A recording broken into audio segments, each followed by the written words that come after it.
Hello everyone, are you looking to optimize your Shopify pages? With StoreSEO, a powerful app to boost your store's search engine visibility, it's easier than ever. Let's get started. Before we begin, make sure you have StoreSEO app installed on your Shopify store. Open the StoreSEO app and click on Optimize SEO. From the navigation bar, select Pages and choose the page you want to optimize. Under the Action option, click Fix Issue to continue.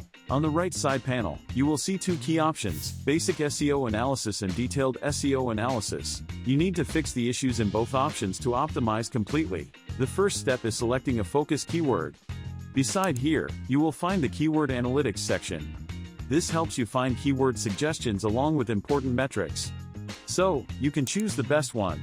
Choose your keyword, hit the Keyword Analytics tool and finalize your focus keyword. Once your focus keyword is finalized, optimize your other content. Start by choosing a catchy meta title. Make sure it includes the focus keyword and stays between the recommended character limit. Next, write a compelling meta description.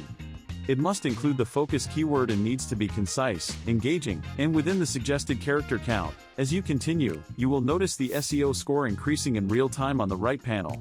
Now, save your changes before proceeding with any further customization. For fixing issues on the detailed SEO analysis, you can edit your page from the online store. Let's see how you can do that.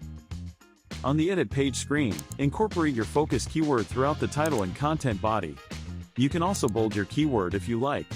When adding external links, highlight the relevant text, click Insert Link, paste the source URL, and confirm. Once you are done with all the changes, hit Save to lock them in place. Heading back to the previous page, sync your optimized page by clicking the Sync Page button.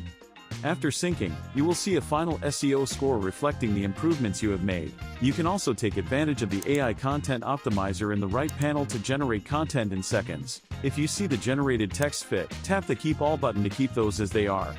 However, you can restore your previous content instantly by just tapping the Revert All button. Once everything looks good, don't forget to save your changes. And that's it. In just a few simple steps, you've successfully optimized your Shopify page using StoreSEO. If you found this tutorial helpful, like, comment and subscribe for more video guides on Shopify store optimization.